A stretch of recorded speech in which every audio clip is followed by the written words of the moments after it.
This is Morning Routines with the I Love Success podcast.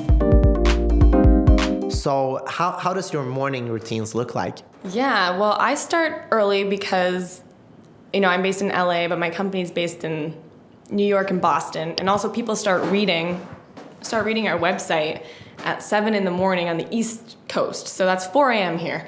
So I don't start quite that early, but I try to be up. I get my coffee maker going on auto, so it's brewing when I get up. And I actually let myself work in my pajamas for the first couple hours. I don't stress about being ready for the day because I just want to get my coffee going, get my brain into action mode. I feel better when I do that, when I get right to work. Some people I know like to take time and relax upon getting up. I actually would rather get on it and then I take maybe a bit of time after I get that first push out of the way. I use my morning brain power and then take time to get ready for the day. And I will go into my shared office later in the afternoon when I just have emails to write or less pressure on me. So I actually find that works well. And then exercise usually comes in the evening, sometimes in the morning. But I think the main thing is always just being ready to get on it right away. I travel a lot too, so I always keep a bag half packed. So that actually works for me because today, for instance, I have to go to a conference tonight and I already had most of my things ready to go. So I actually find comfort in that. I'm like, I never have to stress about where everything is. I make sure I have little solutions. Like I got my travel pack of this, that, and the other, and it makes life so much better. So being organized helps. And then you can hit the ground running. So I try to eliminate any excess in a way. I try not to, my friends used to always say I'd like go diagonally to get somewhere if it's the fastest route through traffic. I'm like, we're going that way, it's the fastest way. And so I do that in my life. I'm gonna get to something quick, cut out the things I don't really need. And this is not necessarily a good thing, but I don't watch television really much. Like there's a couple of shows, but I was like, I'll sacrifice that because I want to do side projects. So maybe you don't have to be that extreme, but finding ways that you can cut out things that you're kind of wasting time on anyway. I tried to do that and it allowed me to be more productive. I mean, for that to sound super strict or anything, but it was just streamlining, getting what I needed. I love that. And I like you saying you not have to be that extreme, but you are that extreme. And everyone that I'm talking about that are successful, they are extreme in the routines, not because they want to be extreme, just because they know this is what will get them to perform and also feel good at the same time. So I think people that are listening, you have to find routines that works for you and to be strict with them, because otherwise you won't be the person that have the good business. You won't be the athlete that are winning or the journalists that are writing for New York Times, for example. That's what I believe. What do you have to say about that? Totally. I think you have to be strict with you have to adhere to a schedule for sure, but let yourself have little breaks too. Like I'm a news junkie, so I always stop and take time to read the headlines and actually have to stop myself again because I can go down a rabbit hole.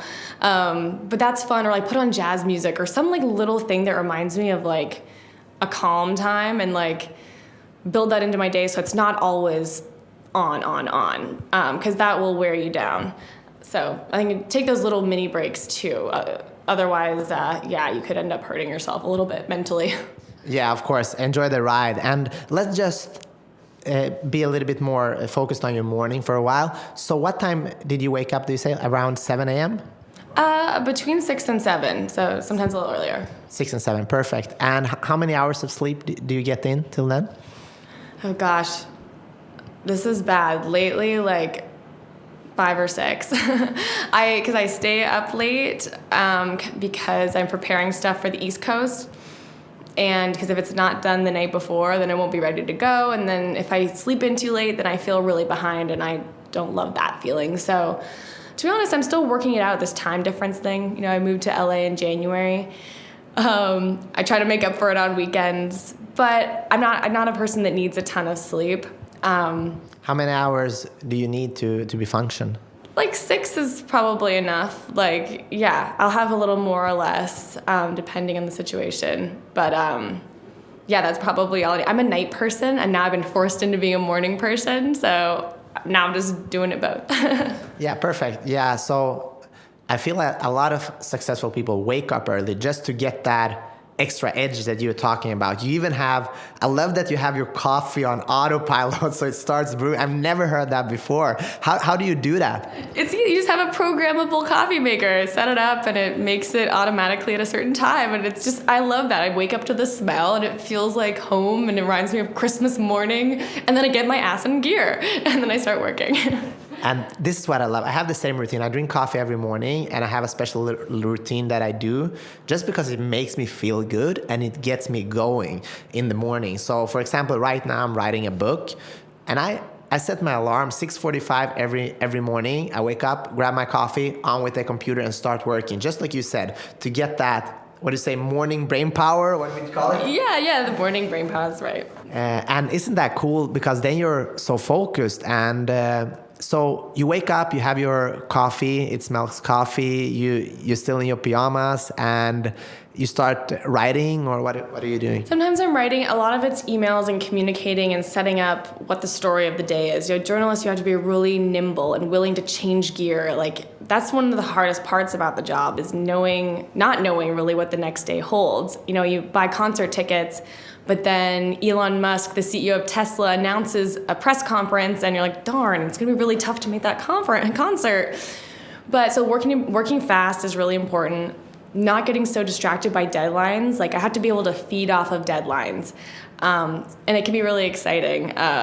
If you're not a deadline person, if it stresses you out, then journalism is probably not the field for you. But so I just try to get up in my day though, and try to mitigate any stress that would come. Plan ahead, stay on top of the news. So my first few hours are spent communicating with people, reading what's out there in the world, and making sure that our publication is up to date. So, yeah. That's cool. You said you were not a morning person before. Can you talk us through that and let us know why you decided to become a morning person, and how if that have improved your life at all, or let us know. Yeah, I would never be I never slept in really late, but like getting up at 6 o'clock was not my norm. I mean, partially I was forced into it. You know, I needed to make sure I'm awake in time to be up to date. I think, what do I think about that? I do. You're thinking about your conference in Palm Springs now. No, forget about that now. No, I actually just fell asleep. I was so tired. What's the question? No, I think it's hard to change your routine, especially when your work demands it of you. I think there's no way around that. So I don't know.